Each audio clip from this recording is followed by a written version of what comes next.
Shannon, do you give this league any shot? Oh, my goodness.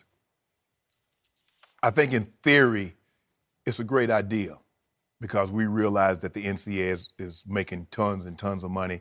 We see them give huge buyouts, $10 million, $12 million. Coaches can go whenever they want to. They can leave, got 5 years left. They can pick up and leave with no penalty. They don't have to sit out. So we understand that it's slanted in favor of the NCAA. LaVar is very anti-establishment. He's always going to go against the norm. But LaVar is all about LaVar. Once LaVar can no longer control the situation, that's when LaVar will act. He couldn't control the situation in high school. I'm gonna homeschool Melo. He couldn't control the length of the suspension at UCLA. I'm taking Jello out of that. I'm gonna put him in a situation where I can control the environment. Now the G League already exists, Skip. Yep. So you 18 years old, as opposed to being 19 you got to be at least 19 to go into the NBA draft. But if you want to come right out of high school and go to the G League, you can do that. You make 19 to 26,000 plus benefits and housing. Not a bad deal. He's gonna play what, $3,000 to $4,000 a month. But for some kids that want to be one and done, their dream is to play at Kansas, Duke, Kentucky, North Carolina, not play in your crappy league. Now I wish you the best. I hope it's a success. Now good luck trying to get NBA. Good luck trying to get NBA scouts to come see your guys, LaVar.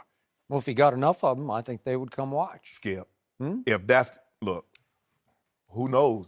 They might be taking a pay cut from going to the one and done where they was normally going to go. Yeah. So I wish him the best. I'm all for anybody that's going to try to do something, although it hasn't been done. Hey, people didn't think Google was going to work. They said Steve Jobs, rest his soul, crazy coming up with the Macintosh. Oh, guess what? My grandfather said, boy, the only thing worse than failure is not trying. Try it. The worst thinking, hey, what if it is a success? Then he's a genius. If it doesn't, he won't be the first guy that came up with an idea that wasn't successful. So I got no problem with it. If he wants to do it, so be it. But I just don't. For me, if he had thought about this, Skip, prior to all this happening, I got no problem with it. If while Melo is at high school and Jello's at UCLA and he's trying to formulate a plan, I got no problem with it. It wasn't until he could no longer control the situation that he started coming up with these ideas that he can control. That's true. So that's what it appears to me. But I wish him the best. So do I. Welcome to Good Seats Still Available, a curious little podcast devoted to exploring what used to be in professional sports. Here's your host, Tim Hanlon. Hey now, how's it going, everybody? Your pal Tim Hanlon here, and it's Good Seats Still Available, the curious little podcast that is devoted to what used to be in professional sports. Thank you for finding us. We appreciate it, and hopefully you will be rewarded with a very intriguing episode this week as we get into the story of the Junior Basketball Association. Yeah, all the way back. We're going to go to 2018. My goodness. So far back, I can hardly remember. Actually, this is a story I really kind of didn't follow very diligently, but I am fascinated by it. And it is the story of largely LaVar Ball, who, as you sports fans may know, of course, is the father of three dynamic basketball players and a very interesting and convoluted story of their history thus far. Lonzo Ball, of course, of the Chicago Bulls, and now nursing it looks like a season-ending injury for the coming season. LiAngelo Ball, who plays, I believe, in the G League now, and LaMelo Ball, who's doing it up for the Charlotte Hornets, the second version of that franchise. A controversial family, and arguably more controversial father in LaVar Ball, full of intrigue and lots of different sort of permutations of stories and all that kind of stuff. Setting up shop in Lithuania for a bunch of months and pulling his son out of UCLA and sort of trashing the system and the team there, homeschooling the kids and frankly pushing the narrative that his sons, LaVar's sons, being perhaps better than some of the best to ever play the game in the NBA. All full of bravado, but entrepreneurially so, and very interesting approaches to branding and pomp and circumstance around the talent of his sons. And the JBA, the Junior Basketball Association, which is the focus of our conversation this week, was very much part of this, I don't know, you could call it sort of ahead of its time personal branding strategy that LaVar designed essentially, and his sons have done quite well for themselves thus far. But we're going to get into the story of the JBA, which was an interesting component of this this storyline behind the success of the three Ball brothers. And our guest this week, Brandon Williams, was there. He was the guy essentially ahead of all of the PR and the marketing behind this hastily assembled yet full season playing JBA, Junior Basketball Association. And that clip kind of sets it up from Undisputed. That's the talk show on FS1 with Shannon Sharpe, or formerly Shannon Sharpe and Skip Bayless at the time, from December 2017. And the scene gets sort of set by what they're debating there or discussing. And that's LaVar Ball basically saying, look, I'm going to create a league of talented kids in high school who are either still playing in high school or are getting ready to graduate, and for whatever reasons don't want to go to the NCAA and ply their trades there and get on the radars of the NBA scouts.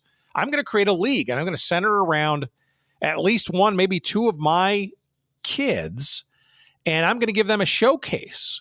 And now, yes, if you're nodding your head in understanding, well, you know, you fast forward a few years to 2023, where we live today, and you've got stuff like Overtime Elite and the G League Ignite team, which essentially are expressions of what LaVar Ball and his friends were trying to do with the JBA, and that is give kids an alternate path than NCAA basketball and all of its, shall we say, idiosyncrasies. A lot's changed in 5 years.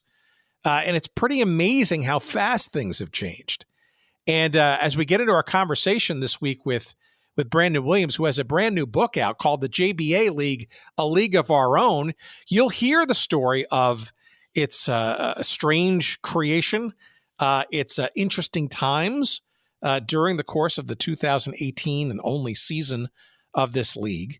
But also you're going to get, frankly, a bit of a sense of this was kind of ahead of its time, and arguably is now proving itself as a model in the expression of the Overtime Elite in basketball and the G League's Ignite program in hoops as a feeder component to the league that does aim to be a starter league, if you will, for the NBA.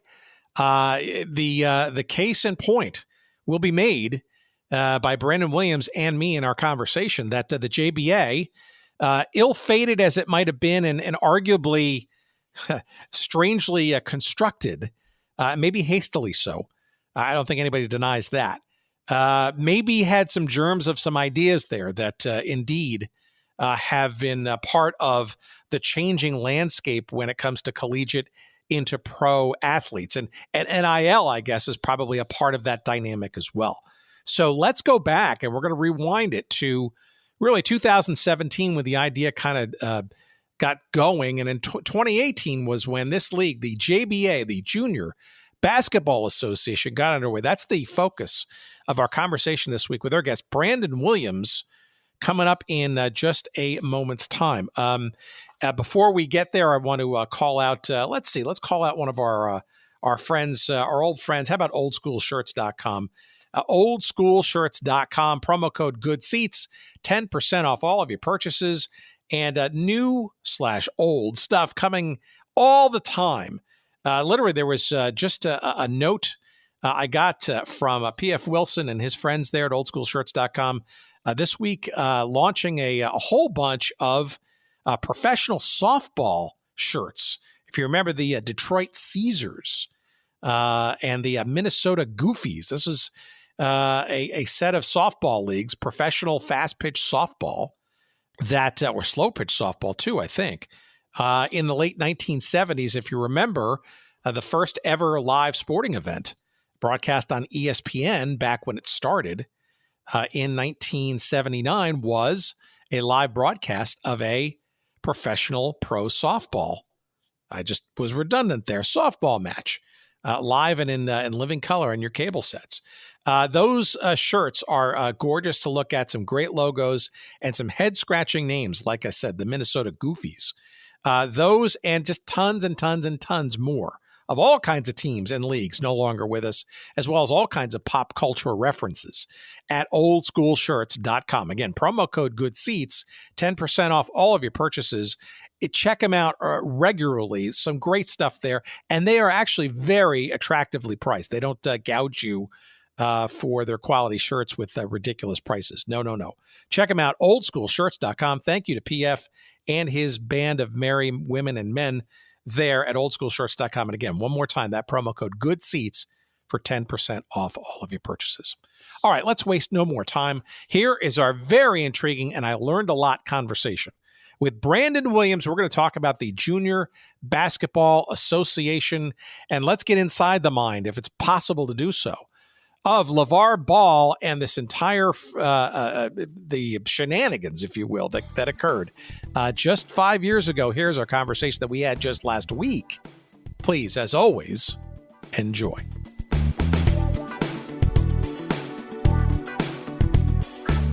Maybe for our audience, you could give a little bit of background about yourself, how you came to this JBA story, and then maybe we'll get to sort of the beginnings of your involvement, which probably requires a little bit of an early backstory about LaVar Ball and all that stuff. Sure. Well, first, thank you for having me. Definitely honored to be on your platform and on this podcast. So just a little bit of background. I'm a former educator. I taught middle school for 8 years, coached basketball for over 10. So, being in education, mentorship, teaching, coaching, all of the above was something that was a huge part of my life. And, I initially, started my own website back in 2014, where I basically just wanted to talk about any and everything sports related. I'm a huge sports, fanatic. Just can't really get enough of, just like a lot of people just like to talk about sports, but also give my perspective and opinion on a lot of different things. So that kind of parlayed me into being able to work my skills into an Alabama football publication. I'm a Alabama graduate as well.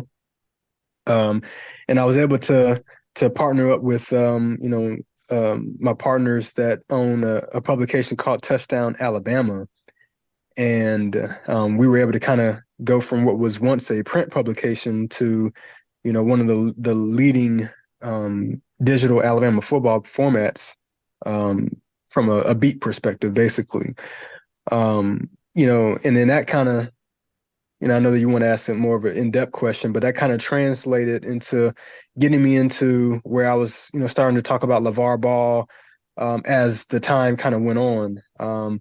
So I kind of let you do your thing to kind of, tee that up for that. But that's just a little bit of background. I'm a husband, father. But yeah, that's kind of some of a little background about myself. So it sounds like you were sort of veering towards sort of the journalistic side of things, whether that be coverage, say, of teams, or certainly the opinion part of it. And as we'll get to in the story, you were even part of the announcing crew for this JBA League, which we'll sort of get into. So Yep. I guess the question there is, how do you become involved or at least aware of, let's call it, because he's intertwined with this whole thing, the LaVar Ball story and the beginnings of this league that requires a bit of background, right? It didn't sort of Right. pop up overnight at the same time. And I'm curious, of course, how you became both aware as well as involved. Right. So a very good question. So 2017 was when the whole LaVar Ball, Big Baller brand fiasco, theatrics, whatever you want to call it, kind of, hit the media and the entire world by storm. And, when I first got wind of him, probably like most people, he's making some pretty outlandish claims about, his son Lonzo being better than Steph Curry, which, any father, most fathers, would, definitely want to pump up their sons. And, so I was like, what is he talking about? I didn't really even know a whole lot about Lonzo because, he went to UCLA. I'm way over here on the East Coast where I live now. So I didn't really watch UCLA basketball. They hadn't really been that relevant. So, but I heard the name. I knew the name, and then shortly after that, his youngest son LaMelo like just scored 92 points.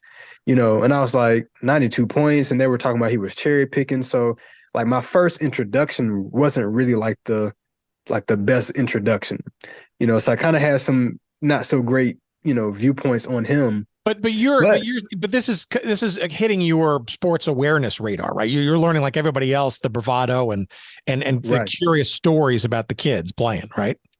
Exactly. So he goes on Undisputed with Skip and Shannon at the time, and he does an interview, and I'm like, let me just see what this guy has to say, and he starts talking about the reason why he says what he says, and he starts talking about the Big Baller brand and the ownership aspect and how going into a situation like the NBA or whatever sports league with your own brand, and like my entire thought process or everything that you can think of associated with what I thought about him completely changed. And like he like had me like hooked like from that moment on. Like I was, researching anything and everything I could find about him and Big Baller Brand, and I was hooked, from that moment. So I started going on these little rants on my personal Facebook page, just like telling everybody, like, come on, y'all, we need to get behind this. This is exactly what we should be doing. This is a black man that's, trying to teach us how to do this right. We should be supporting, black businesses, all this type of stuff. And I'm like making post after post after post, like almost like preaching to people, but it was like in huge support. And I'm like giving like updates on whatever is in the media. So if the media like puts some sort of negative spin, I'm like basically trying to counter it. So fast forward, sometime in the fall, there was, I can't remember the exact date. And a lot of this is in the book that I wrote. This is fall of 2017. Yes. Okay, So, he announces that, he's, pulling LiAngelo out of UCLA after the China incident or whatever. He's going to start his own league eventually, but he's going to go all the way to Lithuania. So I'm making another long post on Facebook. So my sister chimes in. She said, Brandon, why don't you just put this on your blog? Like, why are you doing all these long posts all the time? Like, I guess, she and everybody else probably had enough at that time. So I was like, man, light bulb kind of went off in my head. It's like, she's right. Like I could say a lot of this stuff. Like I do have experience writing a lot of articles. I could put this on my own website. So I like took my former website and like kind of just revamped the entire thing to where it's not just all sports. It's literally nothing but Ball family content. Like that was it. So I launched it like pretty much like the day that they went over to Lithuania, like somewhere early into January 2018. And I just kind of hit the ground running, just, writing article after article that I could think of, just giving my own positive spin to whatever negative story that may have came out about them.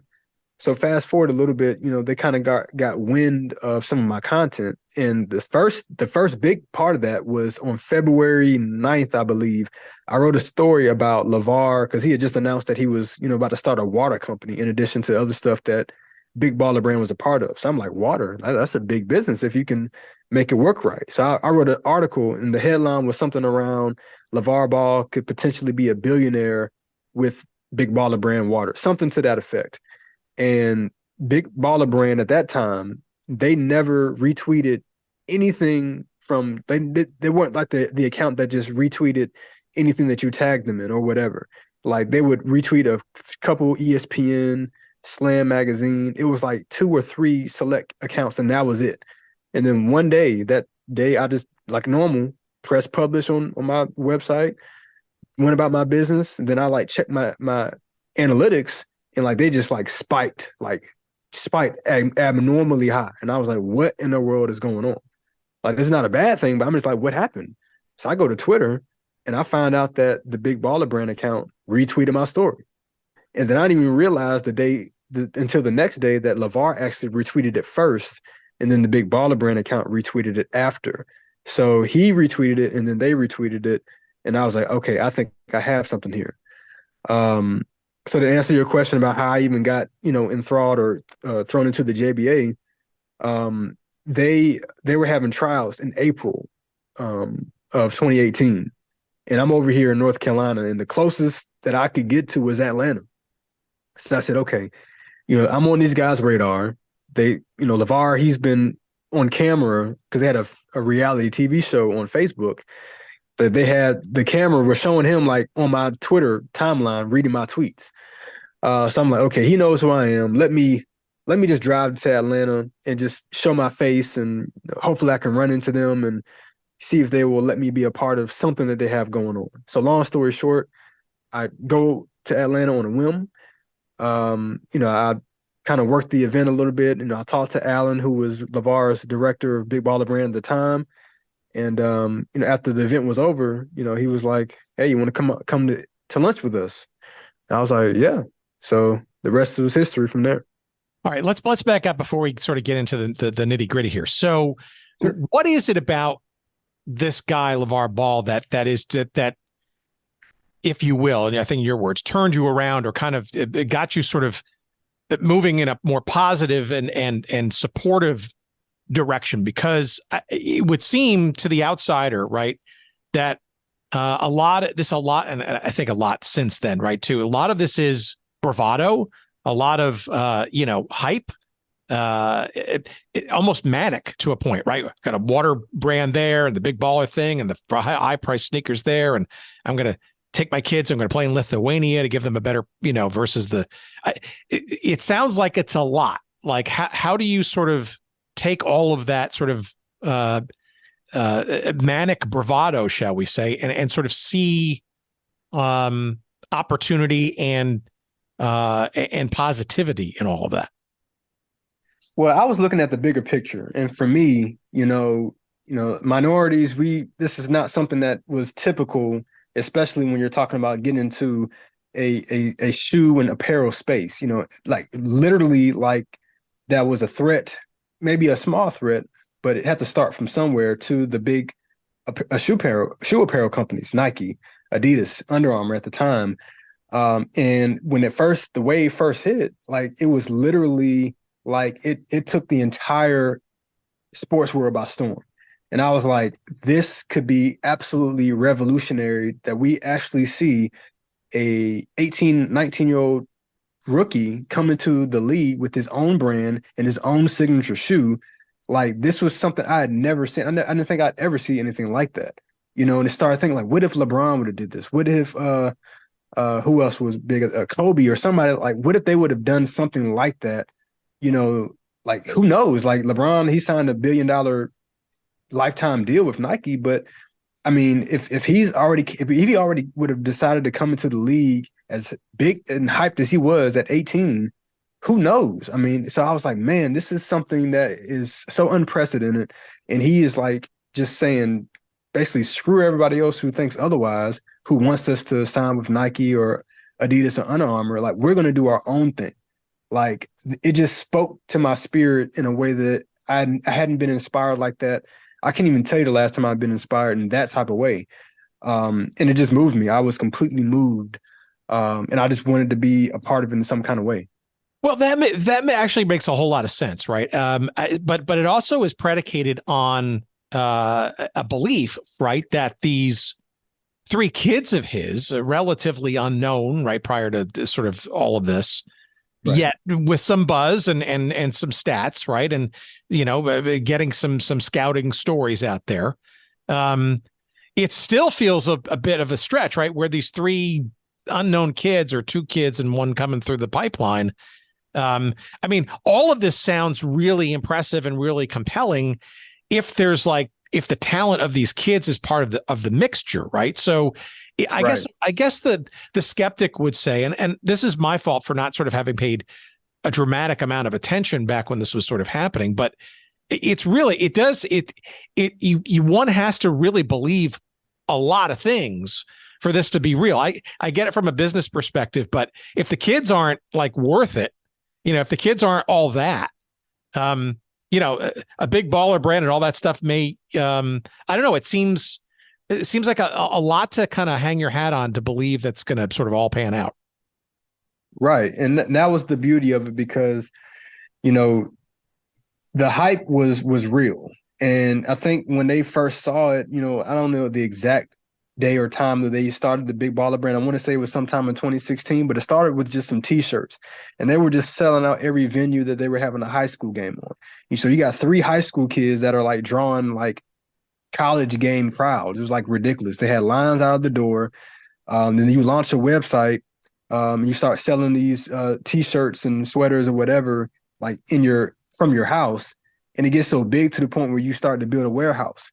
So there was something, already there to make you say, okay, we have something. Let's go even further with this.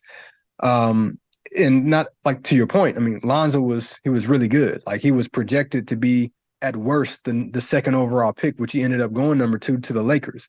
So you go to one of the biggest markets in the entire NBA and the whole sports world.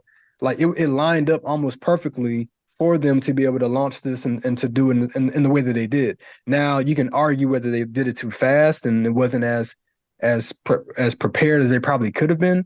That's an argument that one can make. But in terms of the idea and the concept, like going back to what I said, like I couldn't wrap my head around why this wasn't done sooner, and to be able to see that, okay, I believe so much in my children that they're going to be the first ones to do this. I have 3 potential stars, one, start off as on that trajectory. And then you have the youngest one who obviously he is now, he has his own shoe with Puma, but it was the thought that this could be what it could have been. And I think the dream of it, the story of it was what encapsulated everybody, and that includes myself. So in other words, this is a notion that why not, work towards, the branding and the ancillary revenues and all that before, don't have to wait necessarily until you go through a college career, you hopefully get into the NBA, you sign that big contract, and you start working for the man, so to speak, right, in the NBA and all that stuff, right? This is almost a recognition that there's some inherent talent here. If a father's instinct is to be believed, good stuff to come. Why not start the business models now without sort of all the, without having to wait, so to speak. Now, the other side of that coin, though, is, I want to say paying one's dues, but it's also, it also sort of smacks against, I guess, and I know this is hard to digest now and just 5 years later, but amateurism, right? Where does high school and or collegiate play plus this commerce stuff that LaVar's got, in mind? It seems like that's headed for a collision course, right? Because it's so brand new. Well, yeah, I mean, now you have this name, image, and likeness NIL that's taken the NCAA by storm, where these kids are doing exactly what LaVar was hoping his own sons would be able to benefit from by having their own brands in college. Who knows what type of valuation that they would have gotten on themselves had this been a thing 5, 6 years ago, when he was trying to kind of implement something like that while his kids were in college.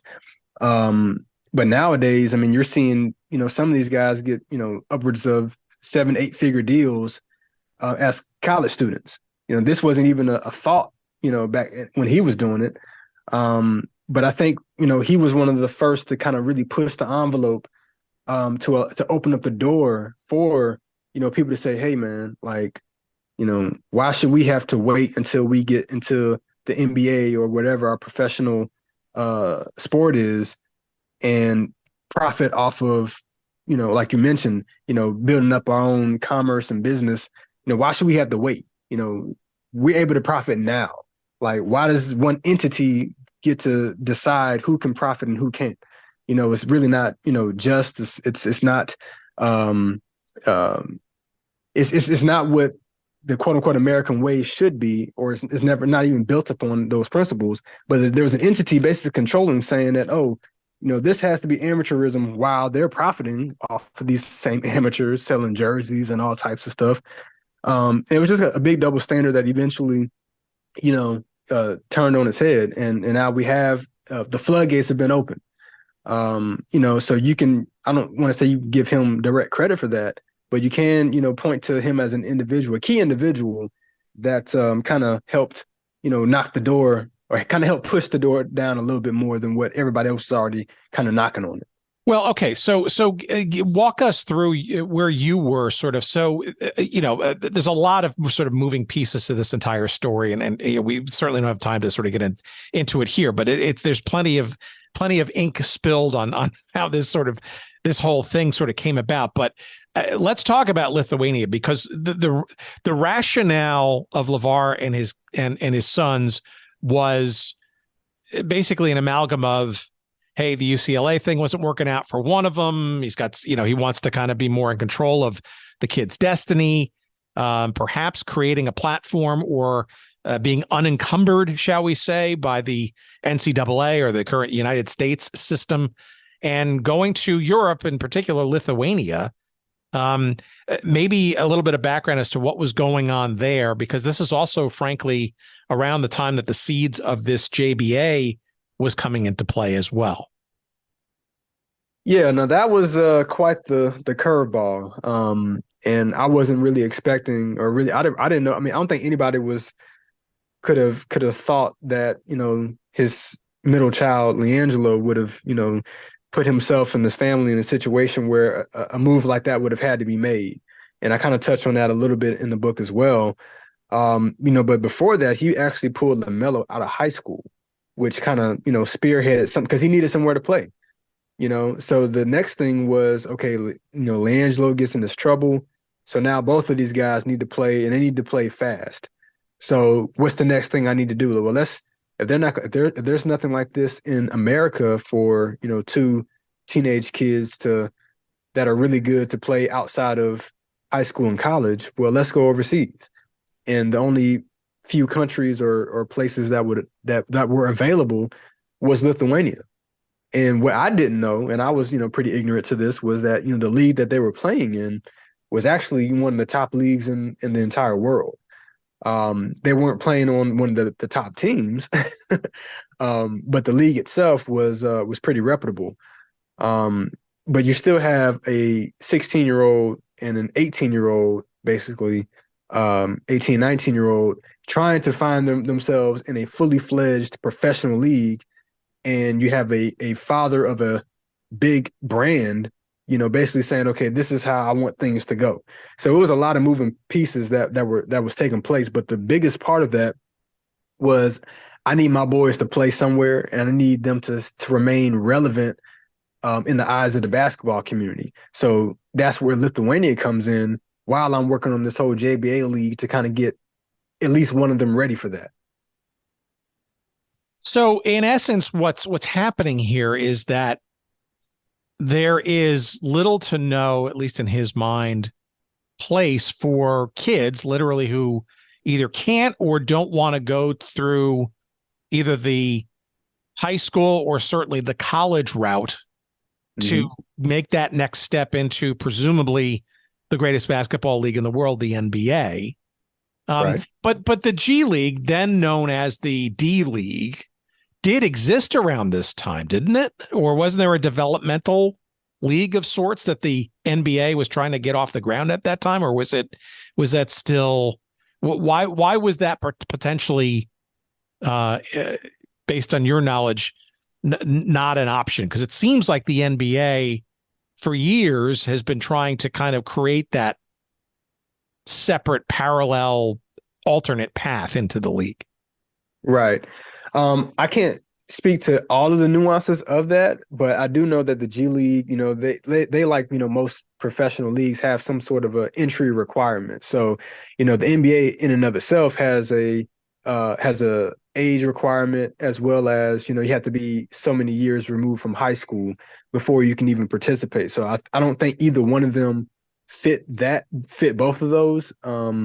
With LiAngelo, the one who got in trouble in UCLA, I don't think he was out of high school long enough.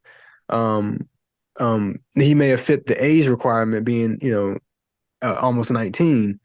But it was some factors that were similar to that I'm sure it wouldn't have played to have both of them joined. And the whole plan was to have both of them be a part of, playing together.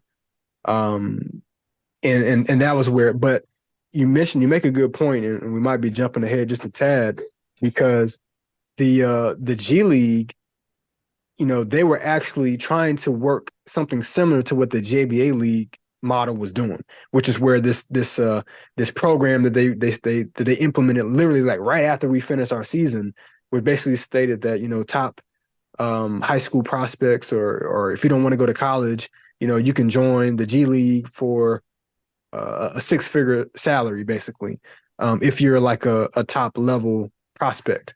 Not just for anybody. It was literally for like, it was basically what the JBA League was trying to attract. We were trying to attract those high profile kids who said, you know what, I can go to college if I want to, but I really just want to focus on my craft and get better and get paid and then go to the NBA. Like, that was literally what the concept was. And that's exactly what the G League did. And they announced that very shortly after we finished our first season. So you're mentioning it's what they call the G League Ignite, which essentially is its own franchise, if you will, right, within the league. And you're right, and there's absolutely a direct line on the timeline from the 1 year, and arguably with an asterisk, right? Because it's not been fully disbanded yet, this JBA thing, right? But we'll get to that. But the notion of doing that, creating an alternate path. Prior to that, the G League, I think, said you had to be like 19 years old, or there were a couple of still requirements, to your point earlier on, right? Where the Ignite thing really kind of just sort of essentially does away with that. But obviously it's only limited to one team. That's a roster of what, maybe 10, 11 players. But I guess it's a door opening, right, per se, right, that the JBA essentially kind of forced its way open to, right?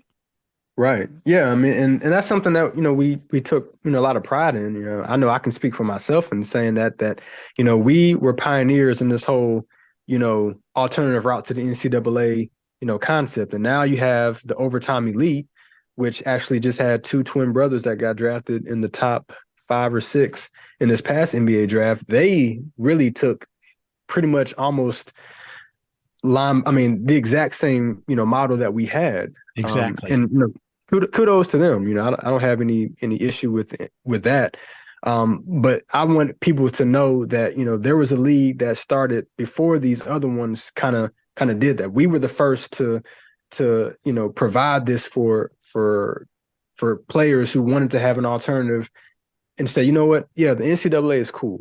College basketball is cool. However, I don't really see myself, sitting in the classroom. That's not my thing. I just want to play basketball and focus on basketball and get paid for it. And if I make it to the NBA, great. If not, I can continue on with my professional basketball career. And that was what the concept was supposed to be, and what we implemented. So if you give them kudos and you say, hey, G League and Ignite and Overtime Elite, just make sure you also, give the JBA League its flowers and its respect and its notoriety, because we were the first to do it. Yeah, that's really important. And again, for those who are unaware of that, the Overtime Elite system began in 2021 and has been, I guess you would make the argument, is almost like a full-time sort of. I wouldn't call it a league. It's probably more of a combine. Maybe it's sort of a league per se, whereas the Ignite thing in the G League is a team. But yeah, I think it's unquestionable that those two enterprises, and I got to think, frankly, they're going to be more, and perhaps in other sports as well too. NCAA football probably could benefit from a challenger or two in this regard. But let's talk about the JBA coming finally into play. We're talking about late 2017, early 2018.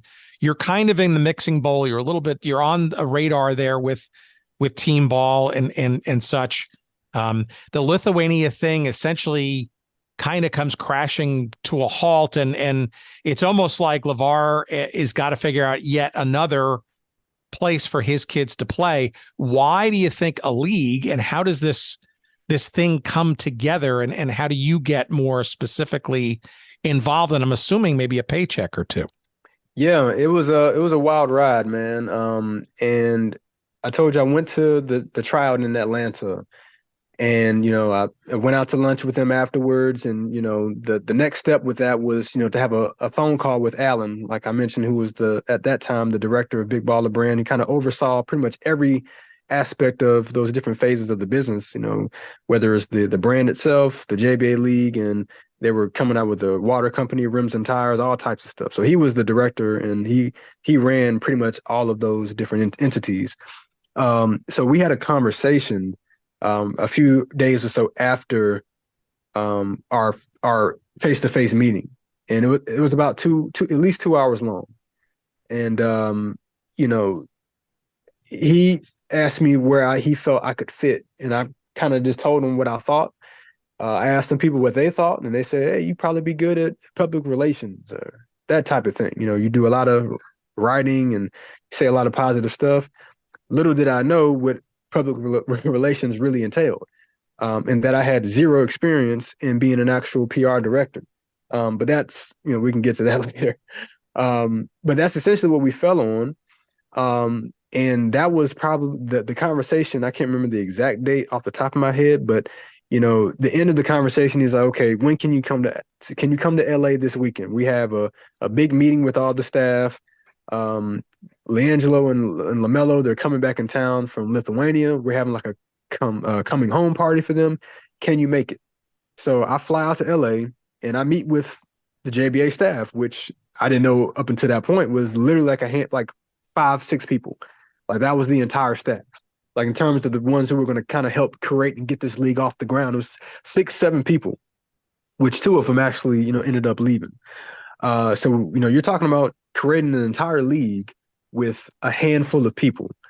And not only that meeting was on May 3rd, May 4th, somewhere in there, May 5th, somewhere in there. And the first game was June 21st. So you're talking about a month and a half to from first meeting until game one.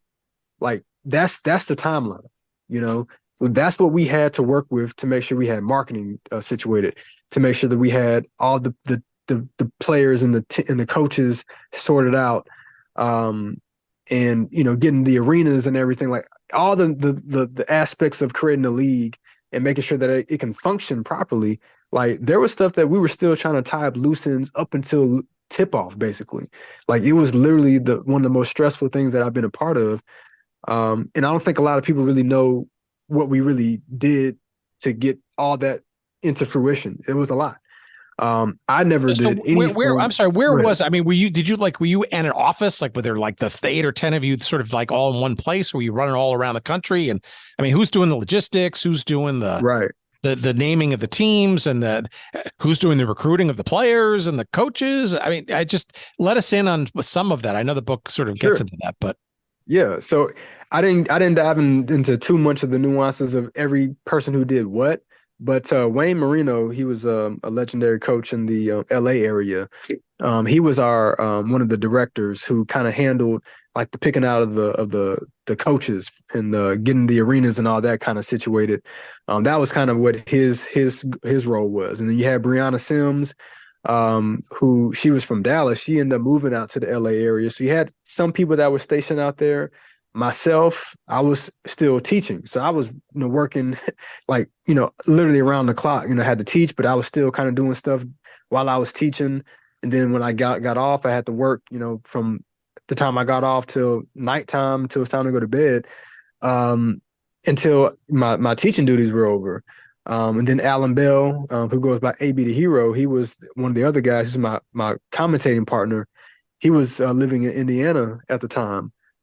So some of us were kind of scattered around. So to answer your question about whether we were in cubicles and in an office, I can't even speak to exactly what Brianna and also Rondrea, who were in LA. I don't know where they were working out of, to be honest with you. But they were in LA at the time. I was at home Alan Bell was at home, and we just had we did a ton of conference calls, a ton of group chats. It was definitely not ideal. You definitely need a bare minimum 6 months, ideally a year, to do something like what we were doing. But a month and a half, to be able to do what we did in a month and a half, I still think is pretty remarkable. Even with all the stress and exhaustion that it caused, I think that just mainly spoke to the passion that we all had to make sure that we completed the task, which we end up doing.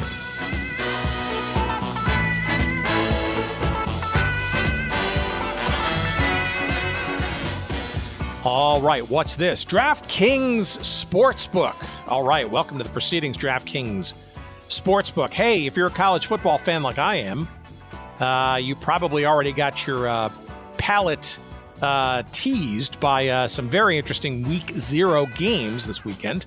And as you're listening to this episode, going into the Labor Day weekend, you know that college football season starts in earnest this Thursday and just rolls right on through all the way to a game, I think a solo game on Monday night, Clemson at Duke on the 4th of September. So what better way to get in the groove than to find your best sportsbook offering? And that's, of course, DraftKings Sportsbook. And if you're ready for week 1 like I am, hey, DraftKings Sportsbook, he says, man, it's hard to say all this stuff. They're ready to hook you up with a can't-miss offer to start the season strong. This week, new customers can bet just $5 on college football and score $200 in bonus bets instantly.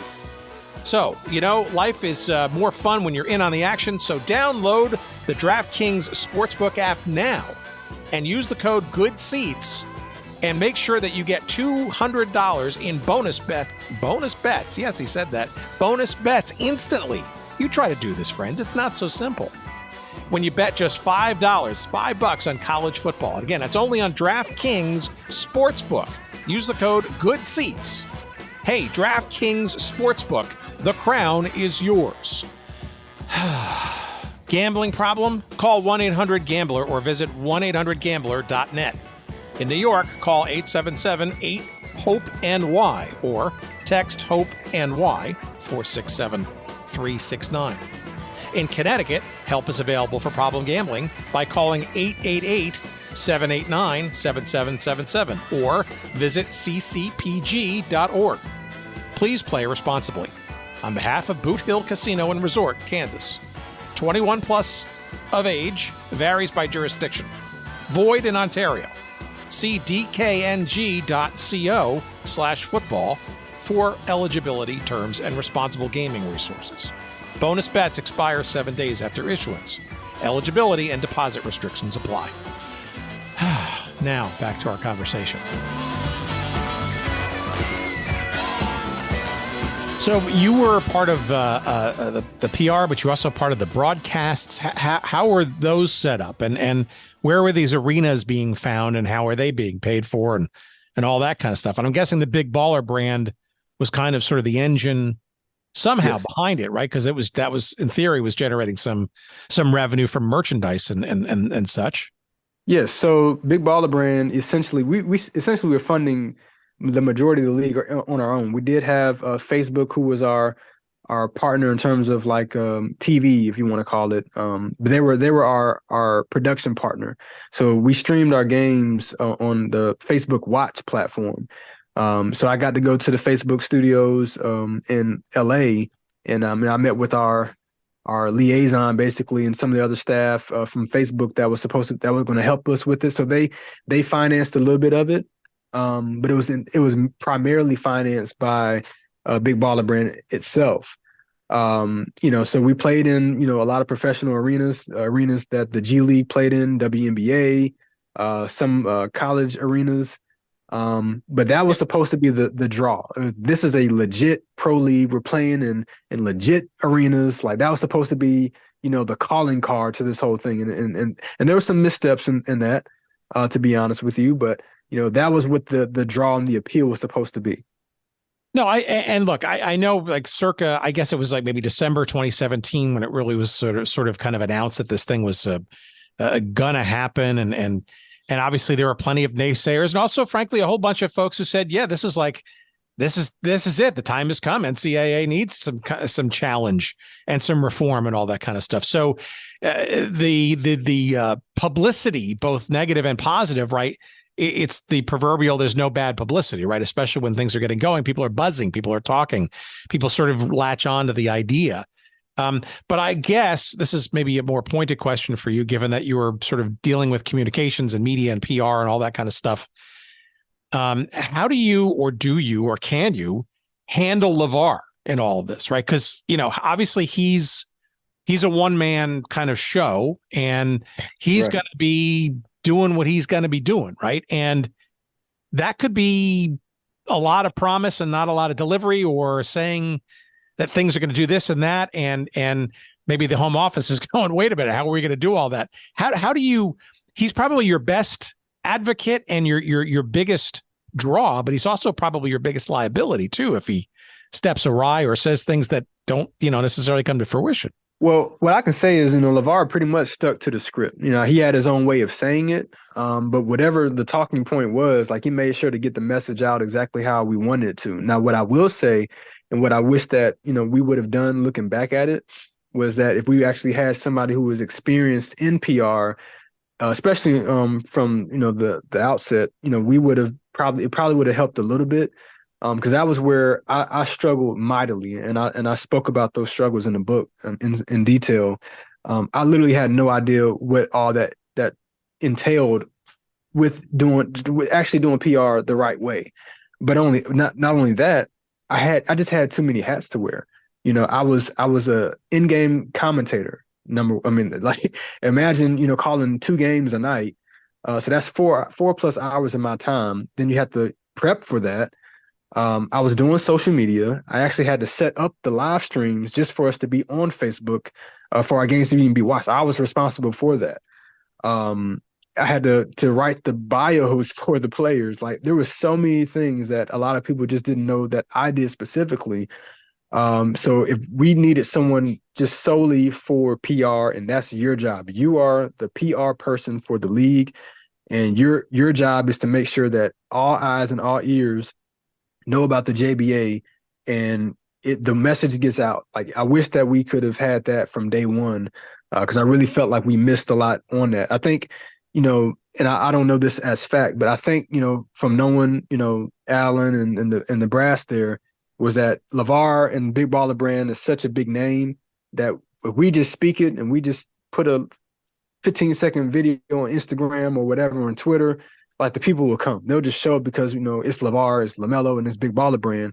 But it just doesn't work like that. We needed, again, a bare minimum 6 months, 3 months just to be nice. Would have been great, because we could have had a street team to get in all these different 8 cities and do some marketing and really get the fans to make them feel like they had another team. Just look at what the XFL, the USFL, all these guys are doing. They took a lot of time to build up these cities individually, and they giving out, swag at certain events, letting them know the history about this team and whatever. Like, this is your next team, or even if you are a Miami Dolphins fan, we have a Buccaneers fan, we have a team in Tampa or whatever. But this is your other team when they're not playing, and it just gives somebody else something to feel, proud about. And we would have had people that we had people that showed up. We had some cities that showed up really nicely, considering. But that was a misstep that I felt like, we could have done a whole lot better at. And of course, looking back, hindsight's 2020. But it was just not enough time, and the planning could have been a whole lot better, in my opinion. Yeah, look, it's also pretty interesting too, because we're having this conversation in the summer of 2023, right? And while it seems like it was not that long ago, 2018 for the one and only to date JBA season, and the lead up of that, right? That's not a long time ago, right? But in many respects, stuff has happened at such a fiercely fierce velocity of change, right? Private equity has gotten into sports, and there's been just an explosion post the pandemic and stuff with pickleball leagues and Athletes Unlimited with for women's sports and just the minor leagues being brought into the Major League Baseball thing, and all these other challenger leagues, so to speak, kind of with the big three and Premier League lacrosse doing a kind of a tour thing, and it's been an explosion. It's almost like this was almost a tad bit too soon. You wonder, right, if there had been a little bit more lead time, right? If you had, let's say, a year and maybe do a demonstration season, have 4 teams and do a little bit of a tour around the country and stuff, right? You clearly did not have that luxury. And frankly, seems like they didn't either for whatever reasons. But there's no doubt, though, that you couldn't do much more than you did in such a short period of time.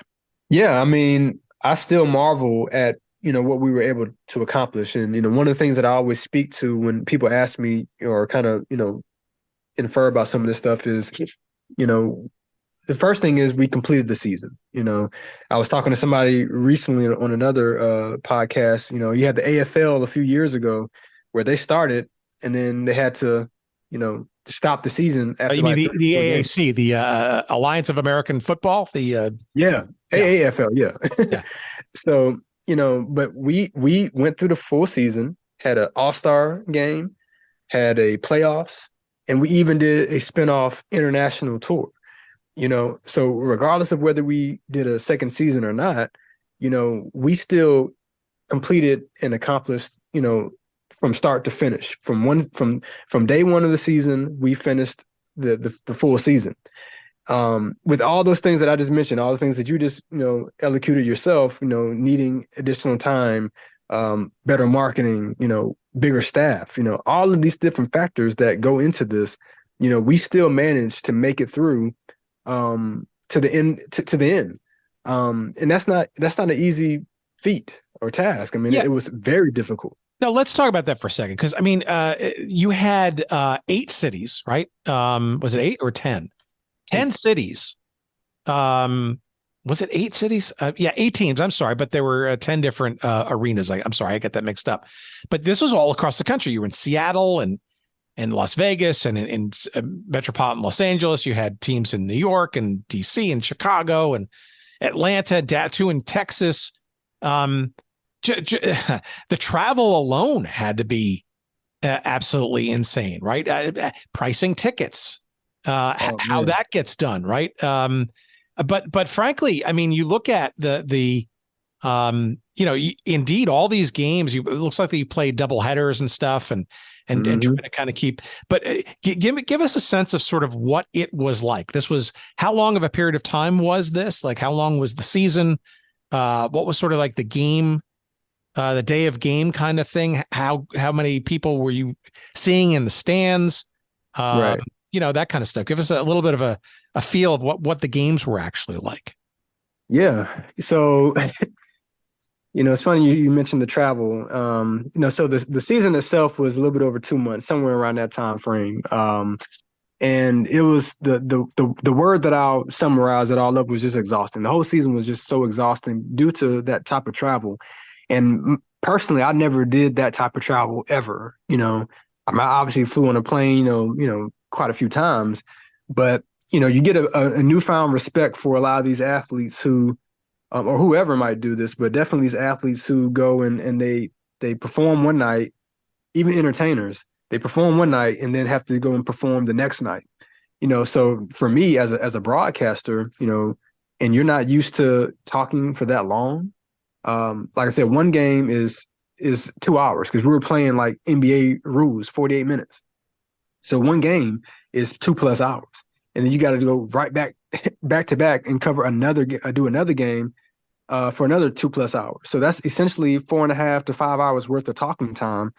And for example, our first few days, we started June 21st in Ontario, California at Citizens Business Bank Arena. We had 2 games and we flew to Houston for the June 23rd. So 2 games there. And then our first back-to-back was the next night in Seattle. And there was a huge story. Definitely got to check the book out for that. But so that was my first like big taste because I never did travel like that. And then answer your question about the arenas. There was a misstep in my opinion, and a lot of us amongst the staff kind of talked about this, where you priced the tickets extremely too high. I mean, $99 essentially was like the going rate for a ticket, and you can go to an NBA game sometime as little as 20, 15, depending on how bad the team is. And this upstart league was charging $99. And I feel like we dropped the ball hugely in that department. Because you show up to the first game, it was okay. It was right there in the LA area. LaMelo was playing his first game on American soil in a long time. So there was a little bit of excitement, but not to the tune it probably could have been in a much smaller, space with much cheaper tickets. But then you go to Houston the next game, and there's literally nobody there, like nobody. Now I'm exaggerating. There were people, but in a 5,000 Division I college arena, we may have had, and I don't know the exact gate numbers, but from an eyeball test, there may have been 100 people, maybe, and that's being nice. So that was pretty deflating. And then we fly to Seattle the next night, and we were at Cure Arena, and it about the same, maybe 100, maybe 150. So we were trying to run promotions, as the season was going, and say, okay, half off if you do this. We'll slash the ticket prices. You can get in free if you do that. Like we were trying to, on the fly, trying to, make things happen. But the atmosphere, started to kind of pick up. Chicago was probably our first taste of, okay, we have something here. Like that was Chicago. I'm not sure how. I think, are you from Chicago? Yeah, northern suburbs. So yeah, Wintrust Arena, right downtown. Yeah. So we went to Wintrust, and like the Chicago fans, like that's just a great city for sports. I mean, they were the first ones who really let us know, okay, we might have something here. And it wasn't packed out there, but it was a decent crowd. We actually profited for the first time at the gate. But they were loud. They were just so passionate, and we're like, y'all don't even know a lot of these players on this team. But the fact that they said Chicago on the back of the jersey, in the front of the jersey, they just came out and were just fired up. And I was like, wow, this is amazing. But the travel of it all, it was really what made me really appreciate, what any professional does that has to do something like that. Trying to call a game, trying to be energetic, trying to make sure your voice is there, trying to make sure your mental is there. Like the mental aspect was really the part that drained me the most. So I had a huge appreciation for the players, for, broadcasting people who do this. But yeah, it was quite the experience. So it looks like you did double headers each stop along the way, but only double headers only meant 4 teams out of the 8, right? So what were the other 8 teams doing? The other 4 teams doing? They were going to the next venue, and then you would meet up with them and just kind of repeat the process, like a rolling thunder kind of thing? Correct. Yeah. So, for example, if we had 2 or 4 teams playing in Houston, for example, and the next one was in Seattle or whatever, then typically the other teams would be, if they were playing, they would already be in Seattle. Or if neither team played in Houston or Seattle and the next one was in Chicago, then that team would already be in Chicago, for example.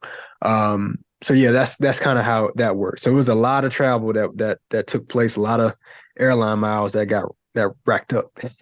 Was there any discussion ever about having actual nicknames for the team aside from the name Ballers for all of them? No. Yeah, I'm trying to figure out if that was genius or just or desperation. Yeah, I wish I had on the record who was the actual person that came up with that. I have an idea, but I don't know as a fact. But yeah, that I kind of wish that it's kind of funny because now now that it's already there, you kind of appreciate it, but you look back, it's man, why was everybody named the exact same thing other than the city name? But yeah, that like you said, is either genius or not so much, depending on how you look at it. And let me ask you this: so a lot of people threw brickbats at LaVar and the whole process, right? For essentially, kind of really giving most of the spotlight, if not all of it, if you will, to the Ball brothers, in terms of versus say the other players and not showcasing them as much as the Balls. But what was that like? Because I got to think that any game, any doubleheader where if there wasn't a Ball playing, it was probably even a tougher draw because of that. Yeah, so I have some thoughts on that. I go in a little bit more detail in the book. What I will say is that he was present for every game, and I wasn't prepared for that. I wasn't prepared for him to be present at all the games that his sons weren't going to be playing in. I do think that we could have did a better job of showcasing more of the players. Not to say that we didn't, but for example, Facebook, they knew who the draw was.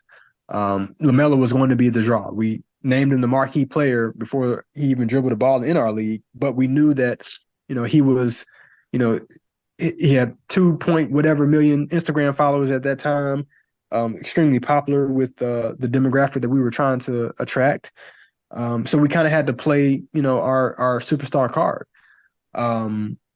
while still trying to introduce, the fans to some of these players that they never heard of.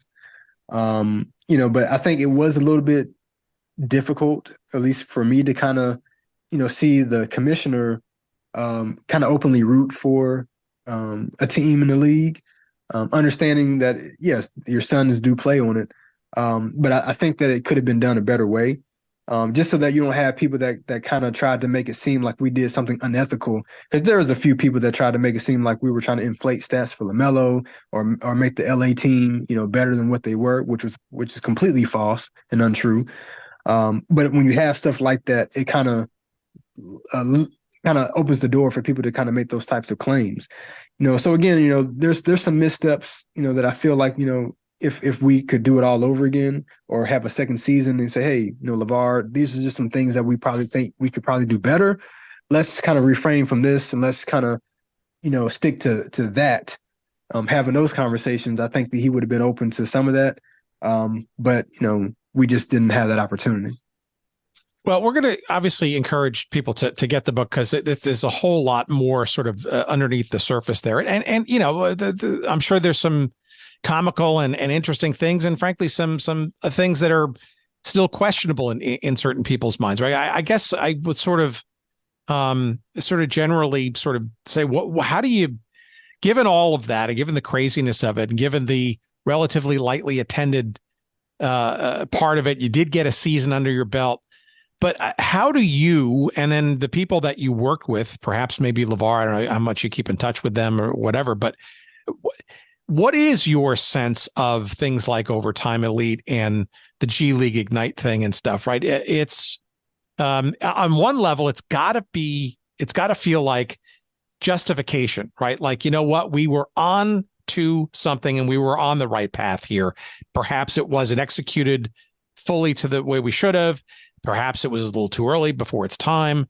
But then there's got to be also a point where you're kind of like, just upset, angry, a bit bitter, if you will, that this success wasn't yours, and now is being benefited by these other two entities, and maybe more to come. I don't look at it like that, but I can see how it can definitely be perceived that way.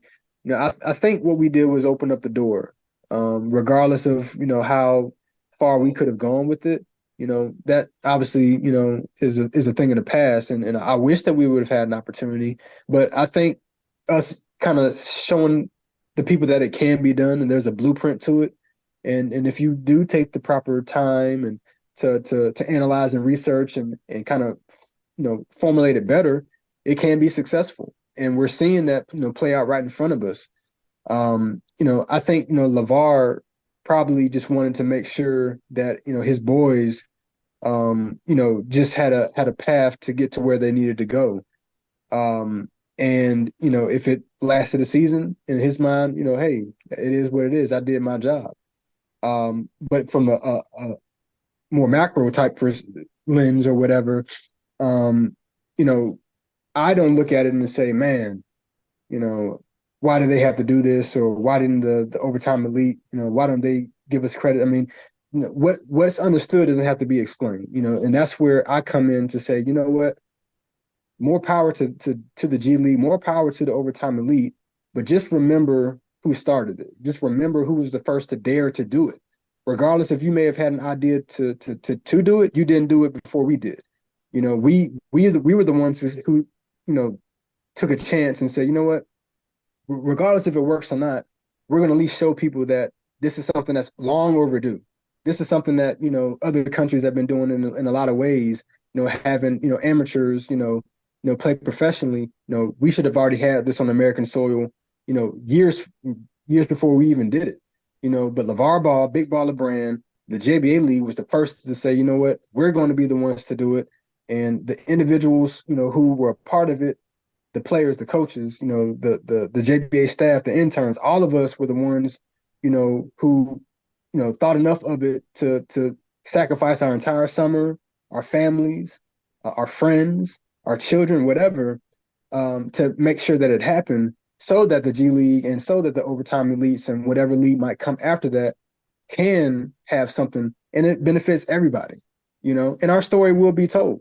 Who knows what comes from this? Who knows if, I continue to do more podcasts, other people start telling their story, and maybe we can get a documentary or whatever. Who knows?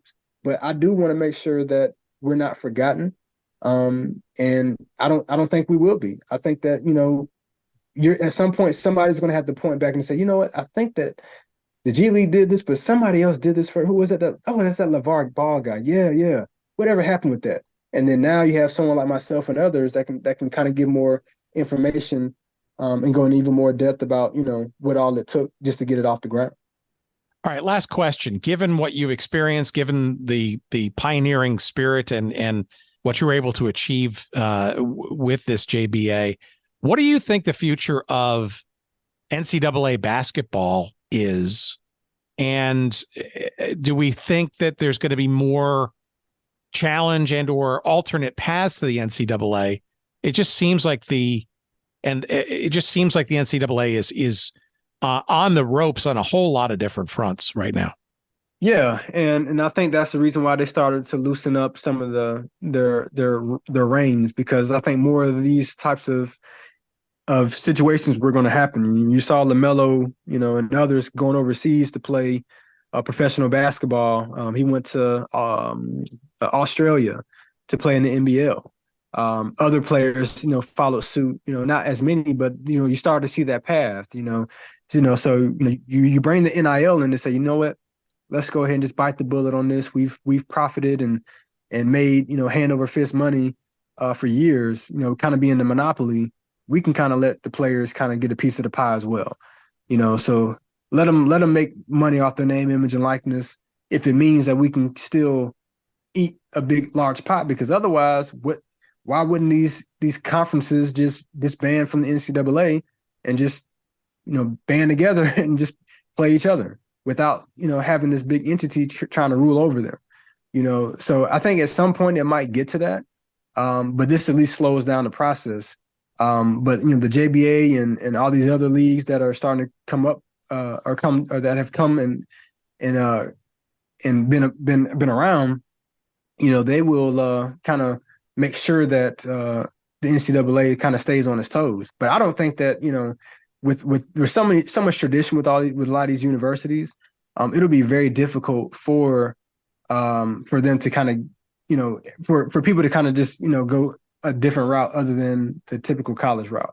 I don't know. I mean, it's going to be interesting. I mean, you look at the last NBA draft. I mean, there's plenty of overtime elites that were chosen relatively high, right? So I guess the proof is going to be in the pudding as to how many of these players make it and stick, and then make some kind of impact in the NBA going forward, or even international leagues that aim to also feed into the NBA too.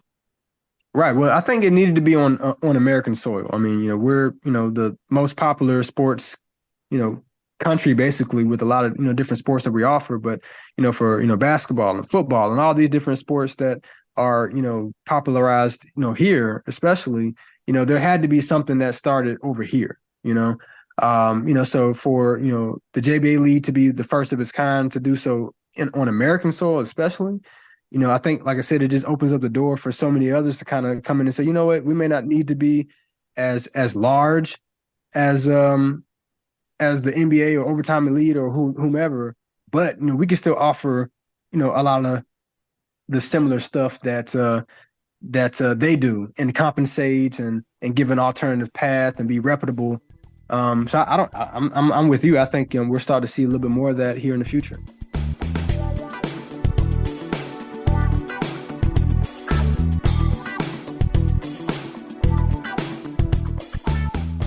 All right, our thanks to Brandon. Very interesting stuff. Hard to believe that this is a 5-year-old story, and so much has happened since then. And the book is really detailed and gets into a whole bunch of other things that we had no time to talk about around this league. A little bit of the startup, how it got into formation and stuff, but literally some of the day-by-day, week-by-week craziness, frankly, of what this Junior Basketball Association was. Technically still is, but arguably is probably not coming back. Not in a world where Overtime Elite exists quite successfully. A lot of picks in the NBA draft this season from that league, or as long as the G League, and in particular its Ignite franchise exists. I can't imagine there won't be any further places for talented kids in hoops who want to either have an alternative to high school or college to get on people's radars in the NBA. And, Lord knows what's going to happen with the NBA and basketball too. So the book, must get, must read, must enjoy. It's called The JBA League, A League of Our Own, by our guest this week, Brandon Williams. It is available in paperback and Kindle formats. You can get it wherever you find good books, Amazon, of course. And if you'd like to do us a favor and give us a couple of shekels of referral love, well, go to our website, why don't you, at goodseatsstillavailable.com. Search up this episode number 315 with our guest, Brandon Williams, and you will see a convenient link or two or three to this book. And you will be whisked away to Amazon, and you will get it probably as fast as humanly possible. And we'll get literally a couple of nickels or dimes, and that goes into our tip jar to keep our lights on, and we appreciate that very much. While you're there at goodseatsstillavailable.com, you can search up every single stinking episode we've ever done. They're all there for you. You can download them. You can share them with friends, whatever you want. All the links to the various media that might be touted in those episodes are there too for you. And all the episodes to come, of course, will be located there. Of course, the best way to ensure that you get every single episode is to subscribe or follow us wherever you get podcasts. Literally everywhere you can get them, except for Stitcher, which I think is closing down this week. So if you've been subscribing to us there at Stitcher, well, better find another place to get podcasts. Toot sweet. Because they're not going to be around as far as when you get this episode. I don't think Stitcher exists anymore. So, but the good news is there are only about 700 other places you can get podcasts. So if you haven't subscribed or followed us on whatever manner you're choosing to get podcasts, do it now. And by the way, while you're there, check to see if they've got ratings and reviews. And if they do, give us a 5-star, will you? Give us a thank you or a nice sort of a dollop of praise. We appreciate that, and that helps whatever algorithms are out there to potentially get this show in front of other people who, like you, might enjoy the proceedings. Our email address is hello@goodseatsstillavailable.com. You can follow us on Twitter at GoodSeatsStill. I think it's also called X, whatever it is this week, whatever Elon and Linda have up their sleeves for changing what was a fairly decent platform. As far as we know, we'll still be on there, but at GoodSeatsStill, that's where you'll find us there. On Instagram, you'll find us at GoodSeatsStillAvailable, and you'll find us also on Facebook at Good Seats Still Available. By the way, you can also follow Brandon on Twitter as well at Talkin' with Fresh. So that's Talkin' without the G, with Fresh, all one word. Talkin' with Fresh, at Talkin' with Fresh. And you can also find him at BrandonWilliamsAuthor.com. That's all one word. Brandon Williams, author.com. sportscast.com. And what else? Our thanks to our pal Jerry Payne. Jerry Payne, Audio Excellence. I think he needs a jingle. And we thank you, of course, for listening. And until next week, I wish you a cool and fun rest of the summer. There you go. Bye-bye.